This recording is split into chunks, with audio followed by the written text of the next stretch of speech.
एक बार फिर से सभी को नमस्कार। एक बार फिर उपस्थित हूँ आपके सामने लेकर के एक नया विषय।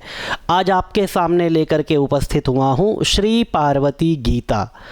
पार्वती गीता के पाठ से, पारायण से, वाचन से और अध्ययन से धर्म, अर्थ, काम, मोक्ष, पुरुषार्थ चतुष्टय की सिद्धि होती है और व्यक्ति मात्र को अपनी समस्त कामनाओं की पूर्ति होती है या अपनी कामनाओं की प्राप्ति होती है। आज के हमारे इस विषय के प्रायोजक हैं जिन्होंने हमें सहयोग किया है, आदरणीय श्री आशुतोष कुमार सिंह जी।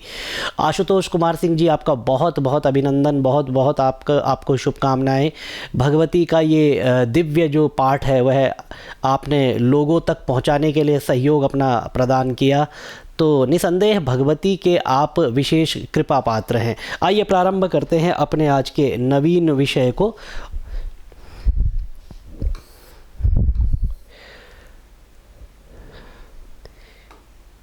महाभागवतम, श्रीमद् देवी भागवतम के अंतर्गत यह पार्वती गीता पठित है। तो वहाँ का जो विषय है वह आपके जो अध्याय संख्या वहाँ पर है, उसी अध्याय संख्या को लेकर के हम यहाँ पर चल रहे हैं।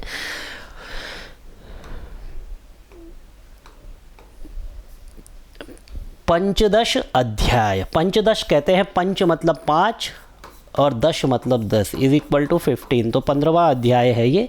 और ब्रह्म विज्ञान योगोपदेश वर्णन, ठीक है।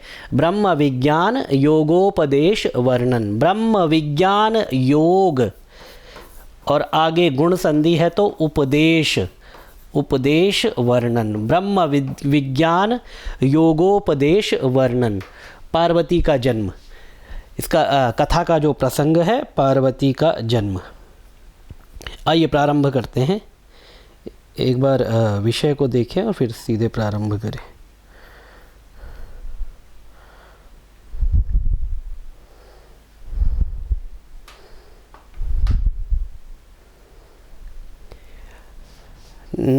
नारद जी कहते हैं, तो यहाँ पर नारदोवाच होगा या नारद जी के द्वारा यहाँ पर इंगित किया गया जो प्रथम श्लोक है, ब्रूहि देव महेशान यथा सा परमेश्वरी बभूव मेनका गर्भे पूर्ण भावेन पार्वती। ब्रूहि देव महेशान यथा सा परमेश्वरी बभूव मेनका गर्भे पूर्ण भावेन पार्वती। नारद जी ने पूछा है कि हे देव महेशान, महेश्वर, यद्यपि वह देवी महेश्वरी मेनका के गर्भ में अपने संपूर्ण अंश से जिस प्रकार से भगवती का गर्भ में प्रादुर्भाव हुआ, प्राकाट्य हुआ, आविर्भाव हुआ, वह आप हमें बताइए। नारद जी ने पूछा देवादिदेव महादेव से। तो ये प्रसंग है कथा का। आइए आगे बढ़ते हैं।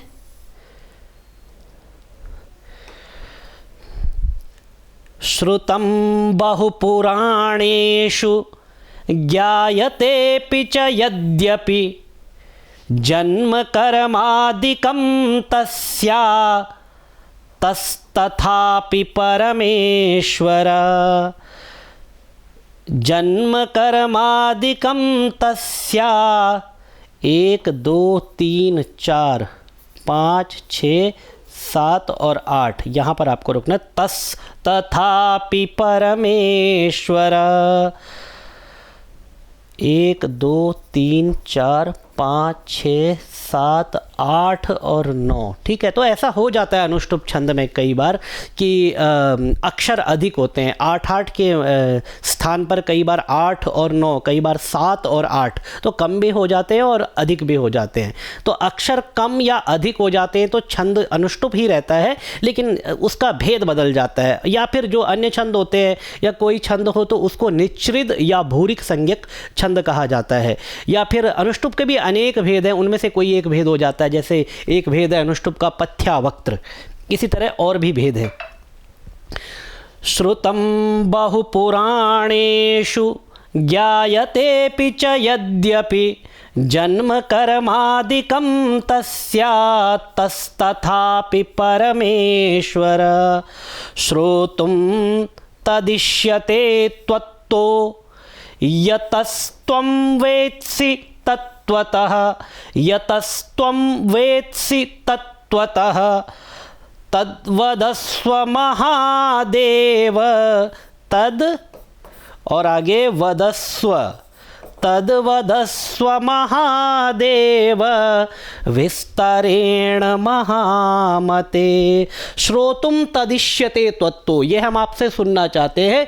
यतस् त्वं वेत्सि तत्त्वतः, क्योंकि आप इसको तत्वतः तत्व से जानते हैं। और तद वदस्व महादेव, हे महादेव वह आप हमें बताइए। विस्तरेण, विस्तार से बताइए। हे महामति महादेव आप हमें विस्तार से बताइए।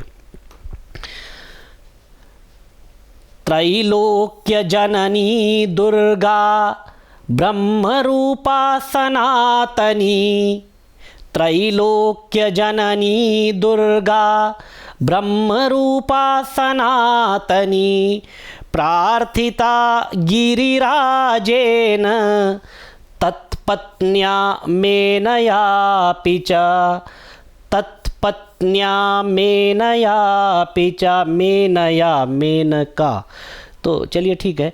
महोग्र तपसा पुत्री महोग्र तपसा पुत्री भावेन मुनिपुंगवा भावेन मुनिपुंगवा प्रार्थिता च महेशेन प्रार्थिता च महेशेन सती विरह दुःखिना प्रार्थिता च महेशेन सती विरह दुःखिना।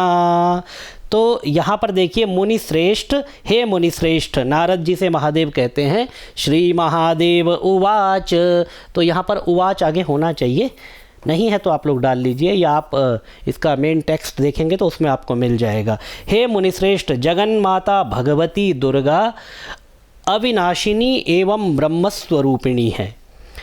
उसको अपनी पुत्री रूप में प्राप्ति के लिए हिमालय तथा उसकी पत्नी मेनका ने भी आराधना की थी। उधर सती के वियोग से दुखी भगवान शंकर भी उनको पुनः पत्नी भाव से प्राप्ति के लिए उग्र तप कर रहे थे। तो भगवान शिव भी तप कर रहे हैं भगवती सती को पुनः प्राप्त करने के लिए, और पर्वतराज हिमालय और उनकी पत्नी मेनका ये दोनों भी तप कर रहे हैं भगवती को पुत्री रूप में प्राप्त करने के लिए।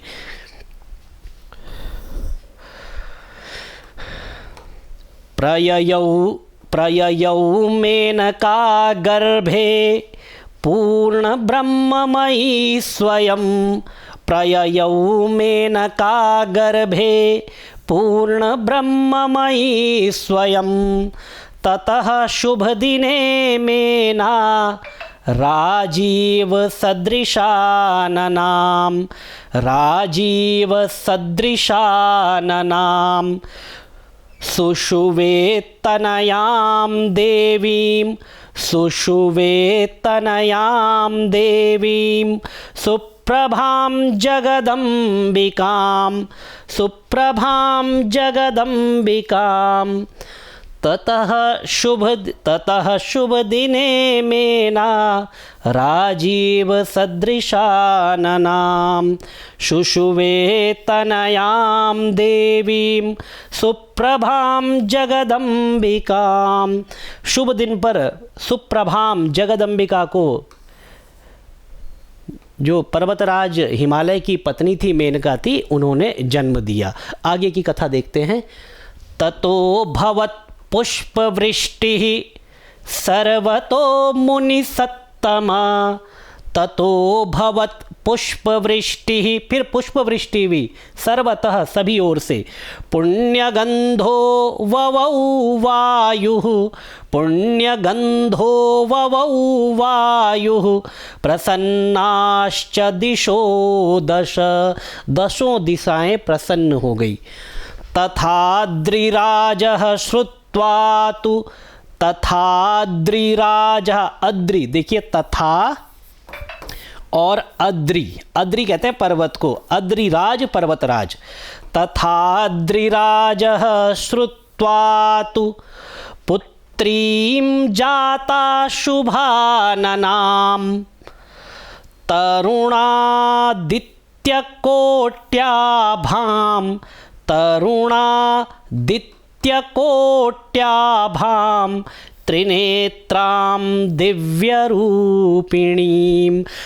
तथाद्रिराजः श्रुत्वा, अद्रिराज पर्वतराज हिमालय ने सुना कि पुत्री हुई है। पुत्री कैसी है, अब बाकी सभी जो है पुत्री के विशेषण हैं। शुभानना, सुंदर मुख वाली। तरुण आदित्य कोट्याभाम, तरुण कहते हैं बाल सूर्य, प्रातःकालीन सूर्य के समान, करोड़ों सूर्यों के समान जिनकी आभा है, कांति है, प्रकाश है, ऐसी पुत्री ने जन्म लिया है। और त्रिनेत्राम, त्रिनेत्र धारिणी वह दिव्य पुत्री है, और दिव्य रूपिणी वह दिव्य रूप वाली है। अष्टहस्ताम, अष्टभुजाधारी है। विशालाक्षीं, बड़ी बड़ी आंखों वाली। चंद्रार्धकृत शेखराम, अर्ध चंद्र को जिन्होंने अपने शिखर पर धारण कर लिया है, अपने मस्तक पर धारण कर लिया है। मेने ताम प्रकृतिम सूक्ष्मा माद्याम जाताम स्वलीलया। मेने ताम प्रकृतिम सूक्ष्मा, मेने ताम प्रकृतिम सूक्ष्मा माद्यां जातां स्वलीलया, माद्यां जाता स्वलीलया। तदा हृष्टमना भूत्वा, देखिए ह के नीचे री, हृष्ट, ठीक है। तदा हृष्टमना भूत्वा विप्रेभ्यो प्रददौ बहु, विप्रेभ्यो प्रददौ बहु धनं वासांसि च मुने, धनं वासांसि च मुने। दोग्ध्रीर, ठीक है। कहाँ पे लिख दूँ, यहाँ पे लिख देता हूँ, दिखेगा ये वाला ना। दोग्ध्रीर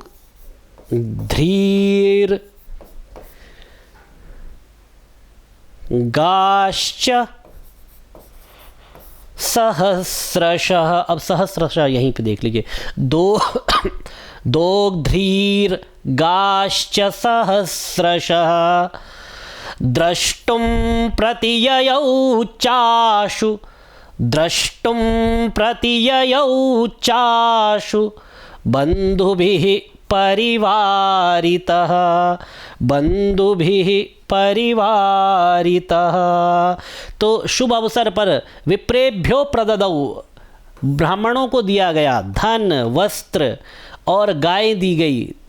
और द्रष्टुम प्रतिययौ चाशु बंधुभिः परिवारिता, पुत्री को देखने के लिए जो पारिवारिक जन है वह सब तरफ से इधर उधर से कि चलिए पर्वतराज हिमालय के घर में दिव्य पुत्री ने जन्म लिया है, यह देखने के लिए बंधुजन वहां पर उपस्थित होने लगे, आने लगे। ततस्तमागतं ज्ञात्वा, ततस्तमागतं ज्ञात्वा गिरीन्द्रं मेनका तदा प्रोवाच तनयां पश्य राजन् राजीवलोचनाम्। गिरीन्द्र पर्वतराज को मेनका ने कहा कि प्रोवाच, कहा कि तनयाम पश्य, इस पुत्री को देखो, राजन राजीव लोचनाम, ये जो कमल नयन के, जो कमल नयनी जो कन्या है, कमल के समान जिसके नयन है, ऐसी राजीव लोचनाम जो कन्या है, तनयाम पश्य, ऐसी पुत्री को आप देखो। आवयोस्तपसा जाता, आवयोस हम दोनों के तप से यह उत्पन्न हुई है। सर्वभूत हिताय च, और सभी भूतों का, सभी प्राणियों का हित करने के लिए इस कन्या ने जन्म लिया है।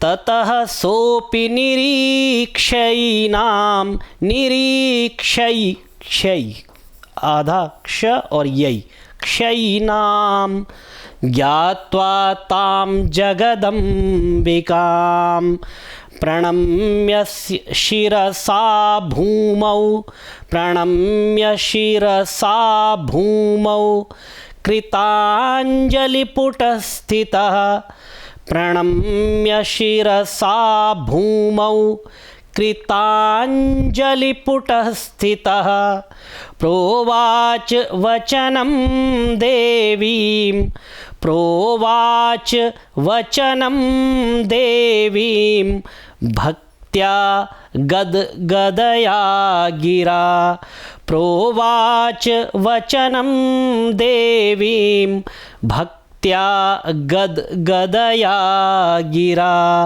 भक्त्या गदगदया गिरा। अब क्या वचन बोले वो देखते हैं।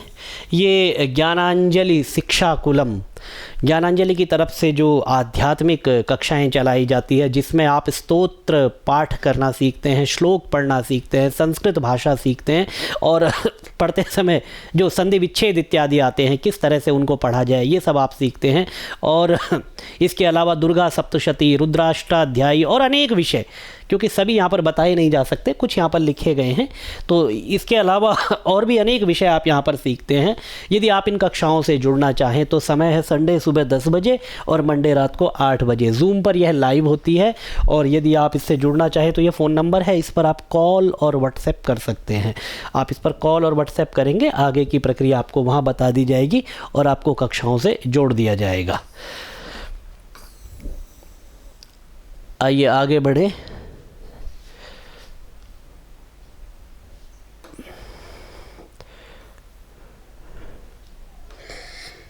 अब पर्वतराज की जो पत्नी है मेनका, उन्होंने पर्वतराज हिमालय से कहा था कि इस पुत्री को देखो। अब पर्वतराज हिमालय क्या कहते हैं, उनका उत्तर है हिमालय उवाच का त्वं मातर विशालाक्षी, यहाँ तक लेंगे, का त्वं मातर, ये वाला रहा, मातर विशालाक्षी चित्ररूपा सुलक्षणा, का त्वं मातर विशालाक्षी चित्ररूपा सुलक्षणा, न जाने त्वामहं वत्से, न जाने त्वामहं वत्से, यथावत् कथयस्व मां, यथावत् कथयस्व मां।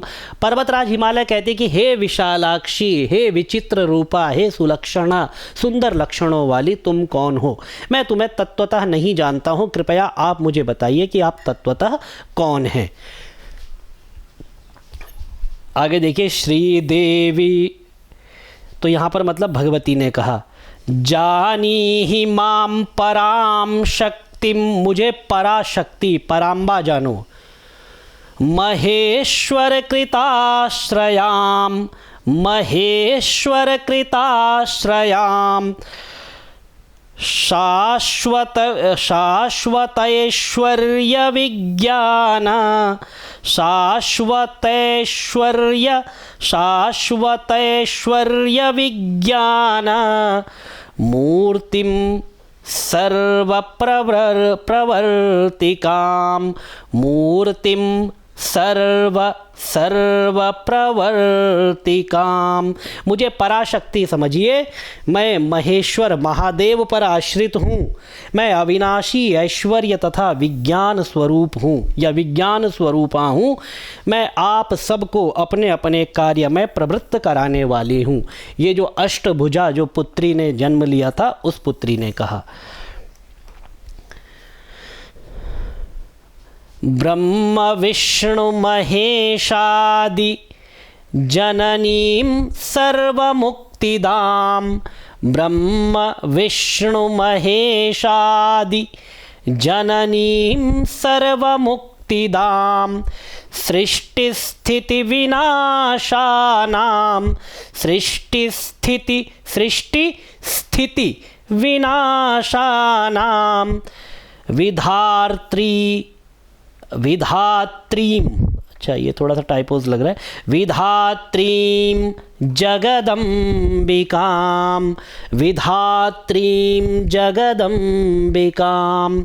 मैं ब्रह्मा विष्णु और महेश की उत्पादिका हूँ, सभी को मुक्ति देने वाली और संसार की उत्पत्ति स्थिति लय का मैं एकमात्र कारण हूँ, मतलब परब्रह्म स्वरूपा हूँ। जब जो भगवान श्री कृष्ण को भी कहते हैं ना कि सच्चिदानंद रूपाया विश्वोत्पत्त्यादि हेतवे, विश्व के उत्पत्ति स्थिति और लय आदि के जो हेतु है, तो भगवती भी उसी स्वरूप का अपना यहाँ पर वर्णन करती है। सृष्टि स्थिति एवं प्रलय का मैं नियंत्रण करती हूँ, मैं जगत की माता हूँ। और कुपुत्रो जायेत क्वचिदपि कुमाता न भवति, हमेशा याद रखिएगा। अहम सर्वांतरस्था च, अहम सर्वांतरस्था च संसारार्णवतारिणी, संसारार्णवतारिणी। संसार अर्णव, अर्णव कहते हैं समुद्र को, संसार रूपी समुद्र से सबको मैं पार लगाने वाली हूँ। नित्यानंदमयी नित्या ब्रह्मरूपेश्वरी चा, नित्य आनंदमयी हूँ, मैं नित्य हूँ। नित्य मतलब जिसका जन्म नहीं होता, जिसका कभी शरीर का पात नहीं होता, जिसका कभी अंत नहीं होता, जो जन्म मरण से रहित है। और भगवती आगे स्वयं कहती है ब्रह्म रूपेश्वरी चा, मैं ही ब्रह्म रूप ईश्वरी हूँ। इस जगत का मतलब उपादान कारण भी मैं ही हूँ। ब्रह्म, ब्रह्म के रूप में भगवती इस जगत का उपादान कारण है, और ईश्वरी, ईश्वरी के रूप में भगवती इस जगत का निमित्त कारण है। ठीक है, निमित्त कारण कहते हैं। जैसे कुम्हार, कुम्हार घट जब बनाता है तो कुम्हार घड़े को बनाने का निमित्त कारण है, लेकिन मिट्टी, मिट्टी उस घड़े का उपादान कारण है, क्योंकि मिट्टी नहीं होगी तो कुम्हार भी घड़ा नहीं बना सकता। तो इसी तरह से ब्रह्म इस जगत का उपादान कारण है और ईश्वर, ईश्वर इस जगत का निमित्त कारण है। युवयोस्तपसा तुष्टा, युवयोस्तपसा तुष्टा पुत्री भावेन लीलया, जाता तव गृहे तात बहुभाग्यवशात् तव, जाता